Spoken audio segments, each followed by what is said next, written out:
Hey everyone, you tuned into our Social Causes Fridays discussions. I'm the host, the tour guide for October 7th, 2022. At any point in time you're consuming this content, I can only hope you're doing well, and thanks for choosing to spend your valuable time with us today. So, today, again, we're going to be talking about something a little bit different. Last week, I gave a quick introduction into Chapter 5 from Forces of Habit, Drugs in the Making of the Modern World by David T. Courtwright. The subject was a trap baited with pleasure. So I was not able to get back into reading, so my apologies for that, but I do look forward to delving in further into that chapter. It was specifically talking about who becomes an addict, who's more prone to addiction, and why. Is it societal influence? Is it just natural inclination, human nature to be addicted to controlled substances, or to alter our subconscious, or alter our state of mind? So all of this needs to be discussed, and different ways to understanding why people are prone to addiction and why others are not. So looking forward to getting into that chapter, but let me move into the main crux of our discussion for today. And it's about living a sober lifestyle versus not, pros and cons, personal experience and encounters with it, why, I'm in the position where I'm in. And then also, segment 3, we're going to talk about mind and body resets and preparing for the new year now. My mind is always X amount of time into the future. For whatever reason, I'm always, I don't know. I guess I'm like the corporations, the stores that are always planning for the next season. I'm already in New Year's, so let's talk about that. Let's make a plan. Let us get prepared for the new year already. So again, talked a little bit about Forces of Habit. I love that book. I'm learning a lot from it. I hope you guys are benefiting from it as well. So again, quick introduction, chapter 5. We'll get back into that next week. So let me go ahead and put my notes in. And like I said, I hope you guys are doing well. I can't wait also to get back into the present reality discussions with you guys and the crucial conversations. I absolutely love studying that stuff. All right, so let's talk about, I don't know, has anyone, this is new to me. I was responding to some different calls, I guess, or queries. People were putting out advertisements for help and they needed sources. And the subject matter was sober curious movement. And I had to do a Google research on that, and it says this movement gives people the chance to be more mindful of their drinking habits and decide for themselves what they want their relationship with alcohol to look like. Being sober curious does come with health benefits, even if you decide to drink sometimes. So the reason why I'm discussing this specifically is rather than focus so much attention on people on drugs and controlled substances and varying addictions, let's focus on people choosing to stay sober and why. So I want to go down a couple of groups of people who intentionally abstain from all controlled substances. Some of it is religious, some of it is personal, some of it's health related, and I will be putting in some of my personal tidbits as well if anyone cares to know where I'm at with that. So again, the sober curious movement. Let's discuss that. I don't know if anyone has heard about it. Personally, had not, and I'm assuming it's people who drink regularly and often and do it recreationally and enjoy it thoroughly, or people possibly who have experienced some health decline due to the level of drinking and consumption. I have gone through a personal journey of intentionally choosing to abstain from everything that I guess you could say would cause a severe impairment. I enjoy sugar, I enjoy chocolate, and I'll have the sweets, the cookies, the cakes, the candy, I'll take that. But at this point in my own personal development, I've abstained from coffee, from most caffeine, soda, um, cigarettes, cannabis, the majority of any type of medication. Um, I'll take herbal supplements and different things like that, but things that are considered as medicine, as the from, I guess, a manufactured or synthetic pharmaceutical type drug, I have intentionally abstained from that for various reasons. So, I'm trying to figure out. Going through the notes, looking at some highlights that I wanted to bring to attention. So, one of them, one reason I guess you could say personally why I've chosen to do that is I wanted to get in tune with who I really am. Who is really, really Jenna, the real Jenna, not the display, the brand, the Facebook face, not even, the carousel aspect. I just wanted to genuinely get into touch or into tune with the real me. So I decided I'm just going to say no to everything. And as I studied the book more, Forces of Habit, Drugs in the Making of the Modern World, some of my personal convictions were a little bit brought up. Simple fact, if you want to argue about white supremacy and racism issues, one of the things that really kind of struck a chord with me and why I've abstained from the majority of sugar is studying the sugar canes, the sugar plantations, and how they would use a lot of people to harvest these farms, these plantations, so that other people could enjoy the sweets. And I was like, that's just a small reason why. But that's just kind of like that. I wasn't aware of that.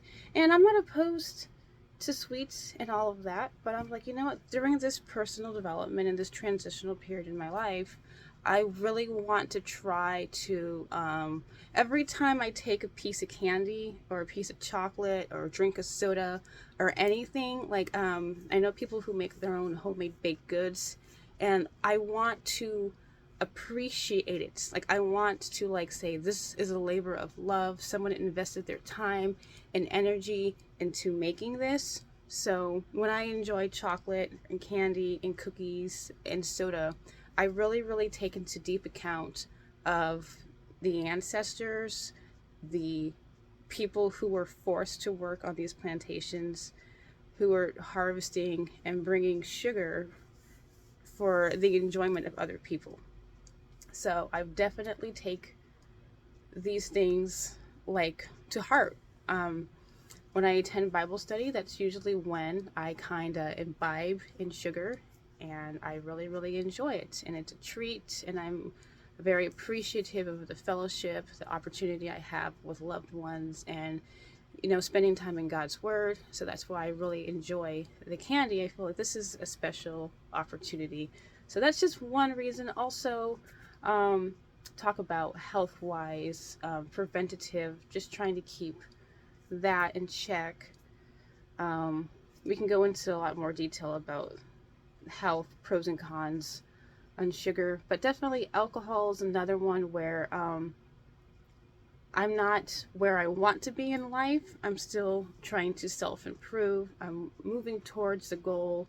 I want to accomplish a lot more in life, and financially and mentally, physically, just not serving me. I don't see any purpose, and I want to go to another level morally. Studying other religions and other faith backgrounds and different denominations, I've become very familiar or more familiar with the LDS Church, and researching and trying to figure out why they abstained from alcohol. And I've garnered a lot of respect from their position. One member shared that she wants to be in tune or in line with the faith that will keep her the closest to God, or the best form of herself, so she can be in tune with God. And I understood that. It's like, I really don't want anything distracting me from that. and from a relationship with family. And again, getting in tune with who I really, really am without anything altering that. I wanted to get the clear understanding for so many things. So that's why at this point I was like, you know what, that makes a lot of sense. I don't see any point. It's not doing anything for me. And I don't see at this point any benefits, in consuming it. And that's not to say that I think differently of any person who does. I absolutely understand why people enjoy alcohol. Jesus drank wine, you know, communion, there's wine involved in most churches. And I personally don't see, there's no issue with it.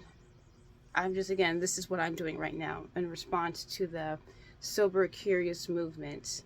So part of it is practicality, morality, psychological, mental clarity. Just, I don't see any purpose and point in doing it. Tobacco, there's pros to nicotine. There are benefits to nicotine. And thanks be to God, I've been able to not need it or find it, of any real significant use. Cannabis, that is one of those in-between things where I go back and forth with that. And I can see a lot of pros and I can also see a lot of cons. So ultimately with the cannabis is specifically I wanted the complete pure mental clarity, no distractions, no interference, nothing in the spiritual realm, nothing in the physical realm, nothing that would alter anything in the state of mind. So again, a lot of the pros, so definitely relaxation. If you are coming off of harder drugs, it's a great transitional middle ground. Definitely pain management for people who are in chronic severe pain, mood stabilizing, relaxation. There's lots of other things that I won't get into detail about, but lots of pros to it. Again, right now, part of the sober curious movement, choosing to abstain from that. So, and with caffeine, that's another one where most people find that odd. Had done some research about energy drinks specifically, and that's kind of where it kind of concerned me. I don't want to be, well, it's too late. I already am. You just got to deal with it. I don't like to use the word paranoid, but I am concerned, and seeing some videos on the TikTok brought a light to some of the concerns. And I had heard about it a while ago, I forgot, and then I was reminded recently about heart concerns specifically. So that's why I was like, you know what, let me just see if I can do it without, can I do life without caffeine? And as I've discovered more about the health, nutritional stuff, it's definitely helpful. You get natural energy, and when I'm starting to feel run down, get some food, get some peanuts, and I do feel rejuvenated. So, but at the same time though, it also is contingent upon your workload, what you're actually doing. So if you're doing extreme, physically intensive labor all day, every day, then I could definitely see why you would need the coffee, the energy drink, the caffeine boost, 12, 16-hour shifts, doing extensive heavy labor. It makes sense. So again, not trying to disparage anyone. This is, again, me and why some of the things that I've chosen to do for the, again, sober curious movement is called. So that's my transitional journey. Things could change though. Things could change. And I say this tentatively. I say this very tentatively. I am looking forward to the day when all the stars are in alignment and I would be able to comfortably enjoy some type of vice again. Like, tentatively say that I am looking forward to possibly enjoying something again outside of the chocolates and the sugar, So that's just me. This is a spiritual transitional journey for me. And I wanted to be a little bit more open and vulnerable about my state of mind and just let you know, hey, this is not me saying, well, what you're doing is a sin and you're a sinner and you're going, no, it's nothing like that. This is like, hey, you've been through a lot of crap, and let's try to figure out what's really going on in your head. What do you really stand for? What is it that you really want out of your life? Why is it that you're doing what you're doing? What motivates you to do what you're doing? Where is your drive coming from? Like, the ideas that I share, is it something that's me, coming from me naturally? Is it in line with God's will? Am I in tune with God's will? Like, I wanted to minimize any type of things that would alter state of mind and also physical well-being. Went through some health concerns last year, coming out this year much better, trying to kind of like be, I guess, a test, personal test, whatever. Just like, hey, like, what am I capable of? Can I say no more coffee? Can I say no more caffeine? Can I actually stop doing some of these things and actually be happy? That's another thing too. Can I feel happy, content, and secure without anything? And for the most part, yes. I guess the biggest issue would be, you would call it, some people would characterize it as social anxiety. It's just the getting out of your comfort zone and talking to people. It's a lot easier to do that when you are on the influence of the alcohol and the Mary Jane. It's a lot easier. Now it's kind of like, I'm good. Like, I'm really good. I don't really have much to say. Like, I'll just keep it to myself, really. Like, I don't feel like the inhibitions aren't lowered, like everything's up. So if I was going to say anything about for me personally, the pros of the drinking and the toking, a lot more social butterfly. Now it's like, I don't really have much to say. So you can take it or leave it. I don't know how you would interpret that or how you would perceive that. So again, this is just personal journey. Why I've said I'm gonna just kind of like not gonna do anything. So I hope that makes sense. And like I said, I say this tentatively, but I'm looking forward to potentially one day getting back out into that scene. But I definitely respect the LDS Church and their position on the alcohol, the smoking, and the recreational drugs. For me, it's just kind of like, yeah, it makes sense not to. But at the same time, I don't believe that you're damned and you're going to hell and you're a sinner. I don't believe that. I just believe, like, it makes sense not to do it, not to be dependent on anything. Especially if there's like a whole like world collapse where like everything gets shut off and you can't go get your vices. Like, let's say one day you just can't shop at the store, you can't get coffee, you can't get cigarettes, you can't get your alcohol, you can't get your reefer, like, and you can't drink soda and no caffeine. I'm just curious though, like, are you gonna be able to function if everyone was like on lockdown in your home and you couldn't access anything at all? That's the question. Would you be able to function? Think about it.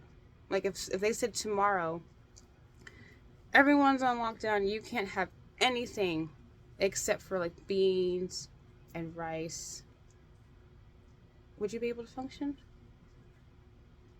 Serious questions. So All right, hang on for segment 2. Let me put in my little notes right here. Hopefully you guys don't think I'm too crazy. I already think I'm crazy. So I'm content. I've just come to accept it. Like, this is just how I am. Mind is like, I think worst case scenario. I don't know. Is it wrong to think worst case scenario, or to consider all aspects of everything and just go to the extreme, like safety and preparation, and like, hey, we have to have everything considered and planned out? Like, is that weird? I guess, I don't know. Let me just accept the fact that I'm a weird oddball. So I think this one's going to be a little bit more fun, though. Hopefully you don't think I'm too crazy. The mind and body reset. This is going to be a plan of action that needs to be considered and employed early on. So everyone makes a New Year's resolution. Well, I shouldn't say everyone. I shouldn't generalize and throw everyone into this group.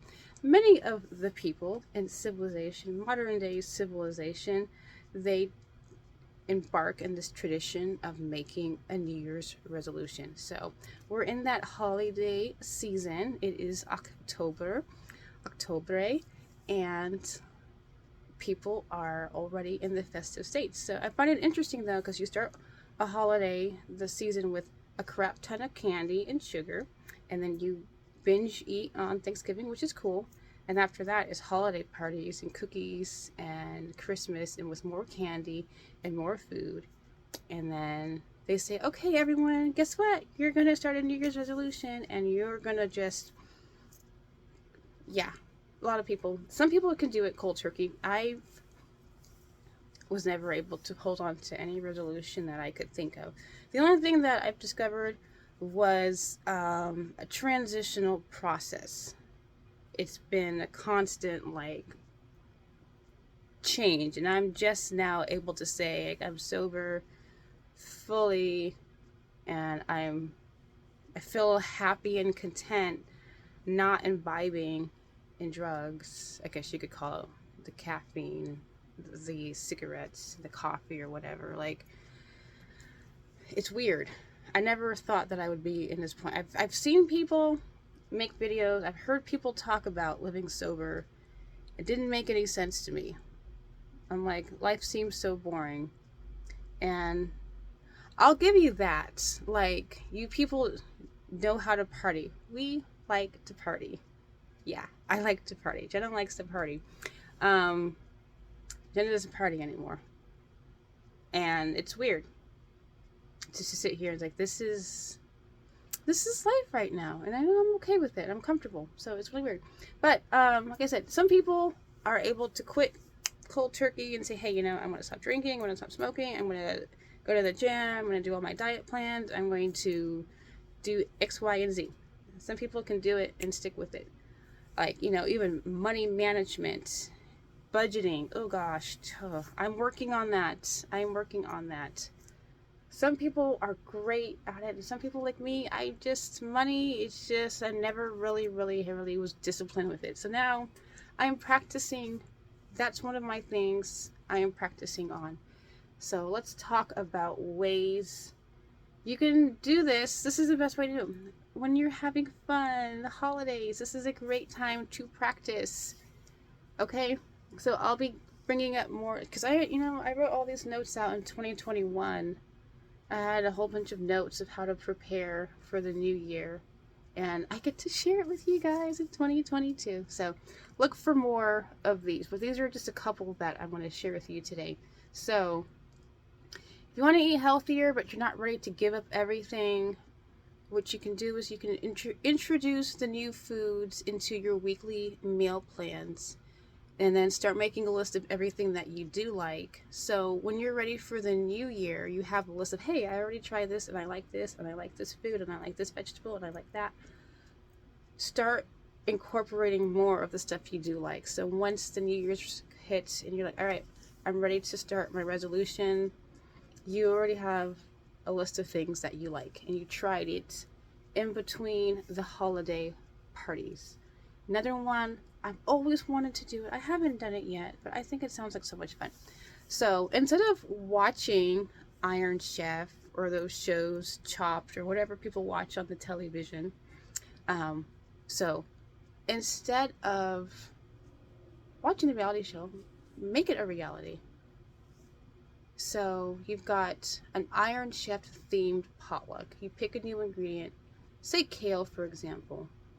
Everyone researches kale.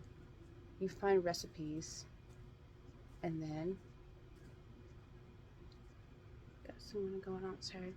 And then you try it out, and then everyone comes up together, and they have the get together, and then you try the food, and you figure out what recipes you like, what recipes you don't like, and then after that, you make a list of everything you do like, and in the new year, when you're ready to try it out, there you go.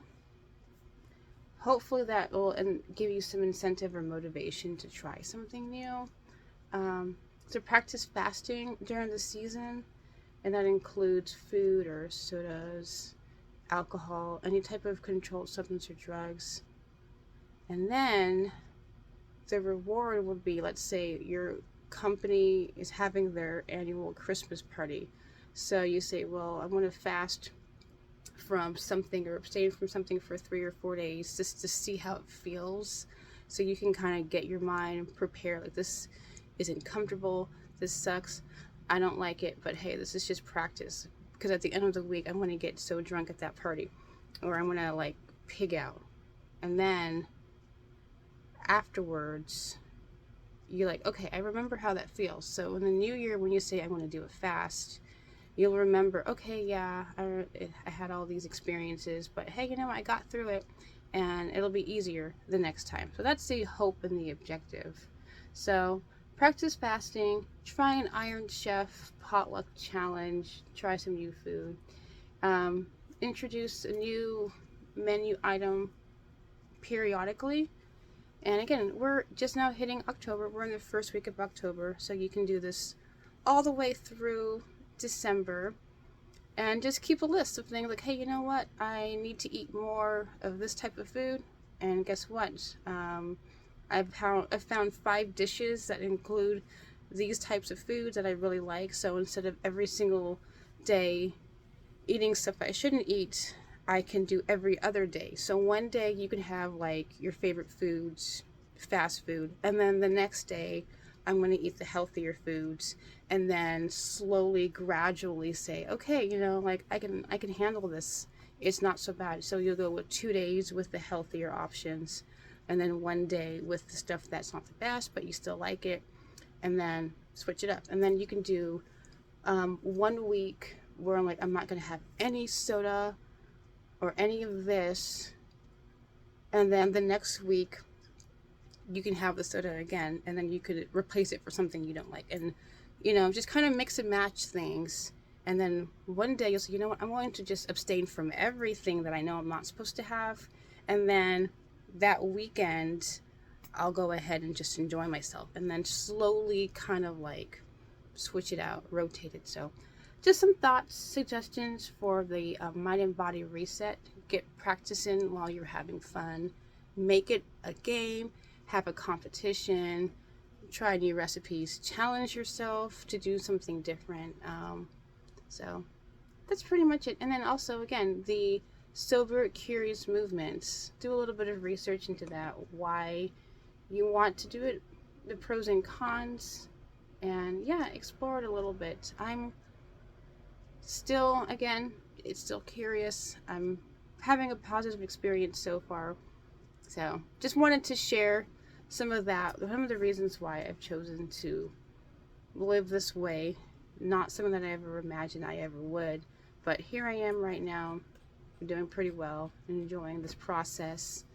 And yeah, hopefully, I would love to hear any feedback though, if anyone else has already done this, if they're curious or interested in trying it, any other suggestions you want to throw out there, definitely put it in the comments or message me. So, but with that, I've been your host, the tour guide. So as always, at any point in time you're consuming this, I can only hope you're doing well. I thank you for spending your valuable time with me, and as always, God's peace.